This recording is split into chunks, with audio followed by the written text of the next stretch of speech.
It's funny. The other day I was like flipping through some old photos, and it really hit me just how much shorter the years seem to feel now than when I was a kid. Oh, Like yeah. summer break used to feel like this endless adventure, Yeah, right. And now it's like blink and you miss it. I know. It's crazy. A lot of people have that feeling. It turns out there's a really fascinating explanation for it. Okay. It's not just nostalgia. Hmm. Our brains actually do experience time differently as we age. So it's not just me clinging to like the good old days. No. There's like actual science behind this. Yeah. Okay, I'm intrigued. Yeah. Tell me more. Well, think about it this way. When you're young, everything is new and exciting. Okay, yeah. Your brain is constantly processing new information and creating these vivid memories that make time feel stretched out. Yeah. But as we get older, routines take over, and our brains go into a sort of autopilot mode. Hmm. We're not absorbing new information at the same rate, Right. so the days just start to blur together. Oh, that makes a lot of sense. Yeah. It's like when you drive the same route to work every day, at first you're paying attention to every landmark, every turn, but after a while, you barely even remember the drives. Right. It's like you're on autopilot. Exactly. Yeah. And that's why breaking out of your routines can actually help you stretch time. Okay. It's about introducing novelty and challenging your brain. Interesting. Think about it. Even something as simple as taking a different route to work or like trying a new restaurant can make a day feel much more memorable. So instead of just trying to cram more into my schedule, I should focus on making the moments I already have feel more unique. Yeah, So it's not just about quantity, it's about quality. precisely. And that brings us to a really important point, the trap of someday. Yeah. You know that place where we file away all the things we dream of doing, writing that novel, learning to play guitar, taking that dream vacation. Oh, someday is definitely a dangerous place. Yeah. It's like this black hole where good intentions go to die. We keep waiting for the perfect time, the perfect circumstances, but someday never actually arrives. Right. And the longer we wait, the less likely we are to actually take action. Mm-hmm. The best antidote to someday is to replace it with specific dates and deadlines. So instead of saying someday I'll learn Italian, I should say I'll sign up for an Italian class by next Friday. Exactly. Suddenly, it becomes much more real and actionable. And don't underestimate the power of small steps. Right. Even just downloading a language learning app or watching one introductory video is progress. Yeah. It's about building momentum Yeah. and shifting from a mindset of procrastination to a mindset of action. Momentum is key. It's easier to keep moving forward once you've taken that first step, even if it's a small one. Right. But let's be honest, life can feel like this constant juggling act. Oh, for sure. With work, family, and all the other demands on our time, it's hard to even know where to begin prioritizing. Yeah, that's where things can get tricky. We're bombarded with all these messages that make everything seem urgent, but urgency doesn't always equal importance. Right. One way to cut through the noise is to use what's sometimes called the deathbed test. The deathbed test. Okay.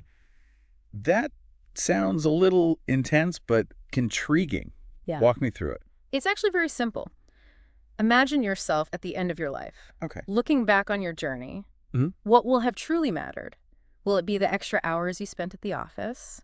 Or the memories you created with loved ones? The unread emails? Oh, what? Or the experiences that shaped you as a person? That really puts things in perspective. It's a powerful way to get to the heart of what truly matters. But how do we translate that big picture perspective into our daily lives? One strategy I find helpful is the top 3 priorities rule. Okay. Each morning, ask yourself, what are the 3 most important things I need to focus on today? Hmm. Those become your non-negotiables. Okay. Everything else is secondary. So it's like setting a mini mission statement for your day. I love that. It's a way to make sure that even on the busiest days, you're dedicating time to the things that are most aligned with your values and your long-term goals. Exactly. And that often means being willing to say no to things that drain our time and energy, Right. even if they seem urgent or important in the moment. Oh, speaking of time drains, it's impossible to ignore the black hole of social media. Oh, yeah. It's so easy to get sucked in and lose hours without even realizing it. I know. I finally had to turn off all my notifications. It was a game changer. You're not alone. Mhm. Social media and other digital distractions are master time stealers. Hmm.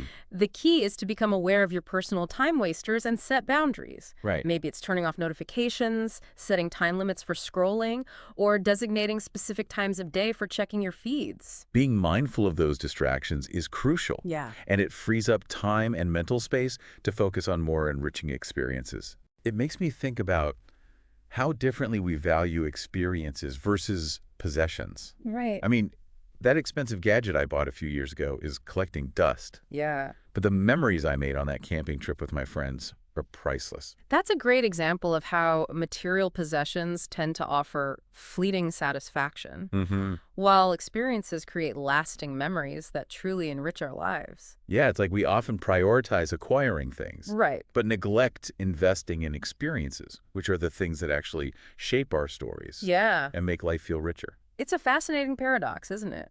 We work so hard to earn money so we can buy things that we hope will make us happy, but then we often neglect the experiences that truly bring joy and create lasting memories. And it's not just about big, expensive trips, you know. Right. It's about the everyday moments, too. Yeah. Like cooking a meal with friends, or exploring a new park, or having like a deep conversation with someone you care about. Mm, Those are the experiences that weave together the fabric of a meaningful life. absolutely. And those moments are often more accessible than we realize. Yeah. Sometimes it's just about shifting our perspective, being more present, Mm-hmm. and appreciating the beauty in the ordinary.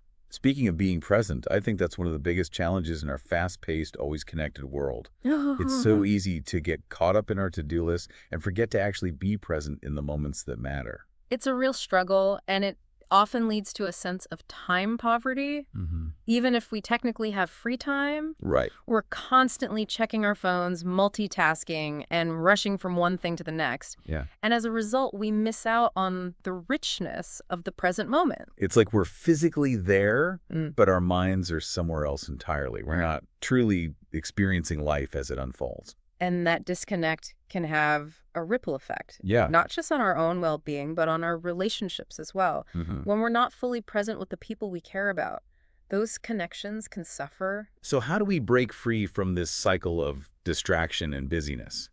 How do we become more present in our lives? It starts with making a conscious effort to slow down, to disconnect from the digital world, Yeah. and to tune into the physical world around us. Mhm. It's about putting away our phones, making eye contact, Ah. and really listening to what others have to say. Those small acts of presence can make a huge difference. Absolutely. It's about treating each moment and each interaction as valuable, Yeah. as something to be savored, not rushed through. And that brings us to a concept that's gaining traction, the idea of time wealth. I've heard that term, but I'm curious to hear your take on it. Hmm. What exactly does it mean to be time wealthy? It's about recognizing that time is our most precious resource, Yeah. even more so than money. Right. It's about having agency over your time, the freedom to choose how you spend it, Mm. and the ability to design a life that reflects your values and priorities. So it's not just about having more free time. It's about having control over how that time is used. It's about feeling like you're truly living, not just existing on autopilot. Precisely. And that often means making choices that prioritize experiences over material possessions, Right. relationships over achievements, Yeah. and well-being over busyness. It's a powerful shift in perspective. Yeah. And it makes me think about a friend of mine who landed this amazing high-paying job, Mm, but they're working crazy hours, constantly stressed, right. and they have zero time for anything else. Yeah. They're financially wealthy, but they're definitely time poor. That's a classic example of how traditional notions of success can sometimes lead to time poverty. Yeah. We chase after external markers of achievement, Right. but sacrifice our time and well-being in the process. So how do we find that balance? How do we create a life that's both successful and fulfilling, where we feel like we have both time and financial security? It's not always easy, but it starts with defining what success means to you. It's about aligning your goals with your values and making choices that support your overall well-being, not just your financial bottom line. It's about recognizing that true wealth encompasses more than just money. It's about having the time and freedom to live a life that feels aligned with your soul's purpose. Exactly. It's about creating a life where you feel energized, inspired, and connected to something bigger than yourself. And I think that sense of connection often comes from pursuing our passions, the things that light us up and make us feel fully alive. Absolutely. When we dedicate time to our passions, Yeah. whether it's painting, writing, hiking, or volunteering in our community, Right. we tap into a source of energy and joy that nourishes our soul. And that energy spills over into other areas of our lives. Yeah. We feel more fulfilled, more creative, and more connected to the world around us. And it doesn't have to be about grand achievements or mastering a skill. Right. It's about the joy of the process, the simple act of engaging in something that brings us pleasure and makes us feel more like ourselves. It's about making time for the things that make us feel alive, the things that make us feel like time is expanding, not contracting. And that often means letting go of the need to be perfect or productive all the time. Mm. It's about giving ourselves permission to play, to explore, to be curious, Yeah. and to simply enjoy the ride. It's a great reminder that life isn't just about checking things off a to-do list. Right. It's about creating moments that matter, experiences that shape us, Yeah. and connections that nourish our soul. And those moments don't always happen according to plan. Right. Sometimes the most magical moments are the spontaneous ones, Yeah. the unexpected detours that lead us to something beautiful and unexpected. So it's about finding that balance between intentionality and spontaneity, Yeah. between planning and being open to the unexpected twists and turns that life throws our way. Exactly. It's about holding our plans loosely, being flexible, Hmm. and trusting that even when things don't go according to plan, Yeah. there's often a bigger picture unfolding that we can't yet see. It's about surrendering to the journey and trusting that we're exactly where we're supposed to be. And that surrender can be incredibly liberating. Yeah. It allows us to let go of the need to control every aspect of our lives and to simply enjoy the ride. But sometimes that surrender can feel scary, Right. especially in a culture that values productivity and achievement above all else. It's true. We're often conditioned to believe that our worth is tied to what we accomplish, Yeah. how much we produce, and how busy we are. But that's a dangerous and unsustainable way to live. So how do we break free from that mindset? How do we start valuing rest and rejuvenation as much as we value productivity and achievement? It starts with recognizing that rest is not a luxury. Okay. It's a necessity. Yeah. It's essential for our physical, mental, and emotional well-being. I've definitely noticed a difference in my own energy levels and focus when I prioritize rest. Oh, yeah. I used to feel guilty about taking breaks, but now I schedule downtime into my week just like I schedule appointments and meetings. That's a great strategy. And it's about reframing our thinking around rest. It's not about being lazy or unproductive. It's about giving our bodies and minds the time they need to recharge and reset so we can show up as our best selves. It's about recognizing that we can't pour from an empty cup. Right. We need to take care of ourselves so we can take care of others and do the things that matter most to us. And that self-care can take many forms. Spending time in nature, reading a book, taking a bath, meditating, or simply doing nothing at all. It's about giving ourselves permission to slow down, to disconnect, Yeah. and to simply be. And in those moments of stillness, we often gain clarity, insight, and a deeper connection to ourselves and the world around us. It's like the saying, in the stillness lies the answer. When we quiet our minds and tune into our inner voice, we tap into a source of wisdom that is always available to us. And that wisdom can guide us in making choices that align with our values, Mm. our passions, and our purpose. It's about recognizing that we have the power to create a life that feels both meaningful and fulfilling. Right. A life that reflects who we are and what we want to contribute to the world. It feels like we've been on this incredible journey exploring the concept of time. And honestly, it's been eye-opening. It really makes you reconsider not just how we manage our schedules, but how we view time itself. It's not just a resource to be exploited, but something to be experienced and appreciated. Absolutely. And what's been so great about this deep dive is that it hasn't just been theoretical. We've touched on so many practical strategies that anyone can use to feel more time wealthy right here, right now. Exactly. Whether it's being more mindful about breaking routines or setting those clear deadlines to finally tackle those someday dreams or using that powerful deathbed test to really prioritize what matters, there are so many tools we can start using today. One of the biggest shifts for me personally had been moving away from thinking about time management and embracing this idea of time mastery. It feels so much more empowering. That's the key. It's not about squeezing every last drop of productivity from each minute, but about having the agency to design a life where time feels abundant and aligned with what truly matters to you. It makes me think about how we often try to multitask our way through life, thinking we're being efficient.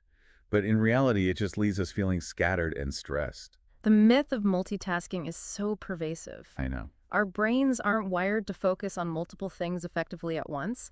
What we end up doing is rapidly switching our attention back and forth, which leads to mental fatigue and actually decreases the quality of our work. Oh, tell me about it. I used to think I was a multitasking pro, but then I realized that when I tried to cook dinner, answer emails, and watch TV all at once, I'd end up with burnt food and half finished everything else. Right. It's like trying to juggle too many balls at once. Eventually, you're going to drop something. A much more effective approach, and one that truly supports time wealth, is single tasking.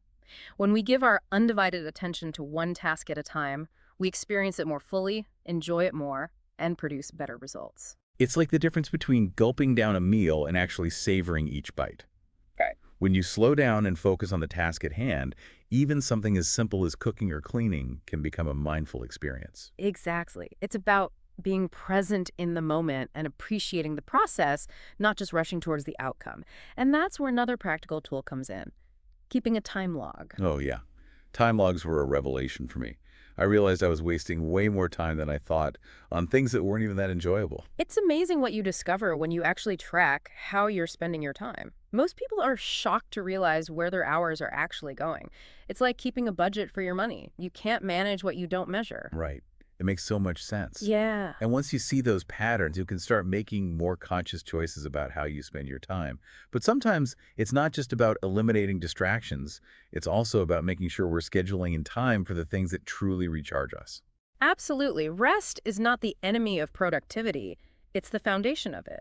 When we prioritize downtime, whether it's getting enough sleep, taking breaks throughout the day, or scheduling in longer periods of rejuvenation, we're actually boosting our energy levels, creativity, and focus in the long run. It's like hitting the reset button on our minds and bodies, allowing us to come back to our work and our lives feeling refreshed and re-energized. And it's important to remember that rest doesn't have to be passive.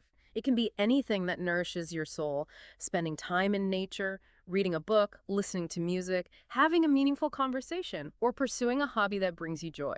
It's about being intentional about how you spend your downtime, choosing activities that replenish your energy and inspire you, rather than just collapsing on the couch in front of the TV. And that intentionality extends to how we design our lives as a whole. When we create a life that's aligned with our values, our passions, and our purpose, time takes on a different quality. It's no longer something we're constantly battling against, but something we're flowing with, something we're using to create a life that feels both meaningful and fulfilling. Exactly. And that's the essence of time wealth, having the freedom to spend your time in a way that feels authentic to who you are and what you want to contribute to the world. It's about making choices that align with your heart and soul, not just your to-do list or your bank account. And as we wrap up this deep dive into time well spent, I want to leave you with this thought. How can you weave even just one of these strategies into your life today? What small step can you take to create more time, wealth, more joy, and more fulfillment? Yeah, remember, it's about progress, not perfection. Every small step you take moves you closer to a life that feels more balanced, more meaningful, and more aligned with your truest self. Thanks for joining us on this journey of exploration. We hope you found it insightful and empowering. And until next time, remember to savor each moment, embrace the abundance of time, and keep creating a life that feels rich, fulfilling, and truly your own.